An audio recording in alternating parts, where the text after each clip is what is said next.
Hey, what's going on, everyone? How you guys doing? My name is Matt Jarbo. This is 3 Buck Theater, and Star Trek Picard just dropped at midnight last night. I had no way of watching it until this morning, and I am bummed that it took me this long to get to it.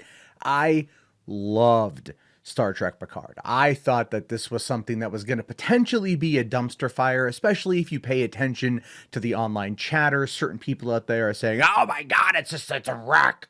It's terrible. There's so much wrong with it." Because, they literally profit off of being as negative as humanly possible. Look, the thing is, I'm more of a Star Wars guy than I'm a Star Trek guy, but I still love Trek. I love Picard. I grew up watching TNG. I grew up playing TNG with my friends, where we would go out and we would, tell our own adventures. And I was always Wesley Crusher because I thought Wesley Crusher was cool back in the day. Little did I know how much of an absolute just jerk Will Wheaton would turn out to be, but that is not really the point. The point is, Picard is a show that I think in some aspects shouldn't even really exist, but I'm glad that it does. I am very curious to know what this season has in store. They've already greenlit it for season 2. Apparently Whoopi Goldberg is coming back, so that's pretty kick-ass. And it's, again, just kind of taking us on this journey of Star Trek about where the world in this particular universe would have gone post the events of TNG. And one thing I enjoy about things like this is when you have potentially a happily ever after situation. Life will always find a way to throw a wrench in it. It always does. And that's kind of what I think happened here. So granted, look, my knowledge of Star Trek lore is minimal. It's minimal. Other people out there are going to know a lot more than I am. And I think that's just going to be probably brought up in the comments section, but it's all good. So the episode starts off, Picard is just having these dreams about Data. And it was great seeing Brent Spiner. I love that quite a bit. And they kind of showed the opening of the episode in a clip released the other day that they inexplicably took down pretty quickly. But it showcases something happened on Mars. We don't know yet what happened on Mars. As we come to find out, a bunch of synths decided to go extreme and basically take out parts of Mars. And that led to an outright banning of synthetics across the board. And data and datas and whatever else they would have had are all gone, all banned. And then also talking about the Romulan supernova, and then Picard leading basically the big rescue mission to get those people out of Romulus and get them 900 million people to get them over to be rescued. And of course, there were some problems with that. And he ended up leaving Starfleet, thinking that Starfleet did not live up to the expectations that the Federation had espoused previously. And that, of course, is something that happens in almost every military, where they might have these ideals and they might have these goals in mind, but when something happens that it's more or less the concept of just utter failure, because failures happen, they just kind of slunk away. They kind of licked their wounds, and that didn't sit well with Picard, and I enjoyed that. I enjoyed that aspect quite a bit. So he quit Starfleet. He couldn't do it. He, resigned in protest and went and he opened a vineyard in France, and that's where he's been for a long time, and that's what he's been doing. And of course, this is where we come into contact with Dahj, who we don't know anything about outside of the fact that she's basically Data's daughter or something along those lines. And this is where the mystery begins, right? So we learn about Dahj. She's thinks she's human. She's clearly not human. She's clearly an android, and she has these abilities, and Romulans are trying to take her out, right?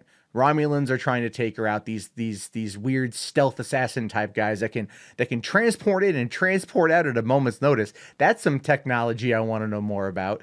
And she tracks down Picard. Picard goes to help her out, right? And that was a little bit, look, I didn't quite care for how those scenes kind of played out, because I know they're just trying to push the plot along. I feel like they're just trying to push the plot along a little bit too fast. I know it's a pilot. I know that it's the first episode. It's meant to lay the groundwork for the world, but they should have released episodes 1 and 2 in the first today, to give people the first 2 episodes, to give them a lot more time to live with these characters, to be reintroduced to the world, and to definitely kind of get more information exposition, and I think having some more of those dialogues between Dahj and Picard and a little bit more exposition that didn't happen at a breakneck speed. We're talking like Rise of Skywalker breakneck speed here, would have been, I think, a bit more beneficial to the overall product. That's really my only real complaint with it, is I felt it just moved far too fast. But then again, there were dialogue bits that I missed a little bit because I've got a 5-month-old baby who I was hoping was going to be asleep during all of this. And as soon as she fell asleep, I was like, all right, Star Trek time. And I turned it on, and then she started making noise, and it's just, you know how it is, right, kids? But I was able to kind of piece together everything. So then, of course, now he's trying to find out more information. And what we find out after Dahj apparently dies, and I don't think she's actually dead, is that there were twins, that there was fractal cloning, I think is what they called it. And it was Bruce Maddox who was working on androids and synthetics, and he quit after the banning. And it clearly at this point, they're setting it up that obviously he continued his work in secret. He was able to take some of Data's neurons, and he was able to replicate Data in Dahj and her twin sister. And so now we think that Dahj is dead, and that her twin sister is alive somewhere out there and is currently in danger. And we see the twin sister at the end of the episode. She's obviously a researcher at the Romulan Reclamation Center, but as we come to discover, my God, it's a Borg cube. And I was like, I'm sorry, oh, what? What was that ending? My jaw hit the floor. Again, I'm not the biggest Trekkie in the world, but I do love me some Borg storyline, and I thought that was really cool. And of course, my questions were then elevated up. Like, for one, why are the Romulans chilling on a Borg cube? What the hell's going on with the Borg? Do the Borg have anything to do with Dahj and her sister being created, the technology that they used? I mean, granted, Nemesis was the last Star Trek Next Generation movie. Obviously, this continues after Nemesis. That dealt with the Borg and the Borg Queen. Okay, is this that Borg cube? I don't know. Where does this cube come from? Why are the Romulans there? What are they up to? What is happening? I don't know. And then I'm like, you've got my attention, goddammit. And I am excited to see where this series goes. Now, there's been some criticisms that I've seen online. People that are just like, oh, it's just Alex Kurtzman and oozes Kurtzman. I like Kurtzman. I like Kurtzman. I have no problem with Kurtzman. You know what I mean? Then again, listen, my defense on this whole situation is more of the fact that I am more of a Star Wars guy than I am a Trekkie. If the Trekkie stuff works for me, then I am happy, right? Like I'm happy with that. I understand that there are the diehard TOS people out there that are going to be like beating their chests over this one. And it's like, look, the way I said at the beginning of the video is happily ever after is kind of boring. Whatever happens next, life will always find a way to mess it up. And that's kind of where we find ourselves in these stories, right? 20, 30 years down the road, where do things change? Where do things have gone wrong? What you think is going to be the solution to everything is only normally in all of society temporary.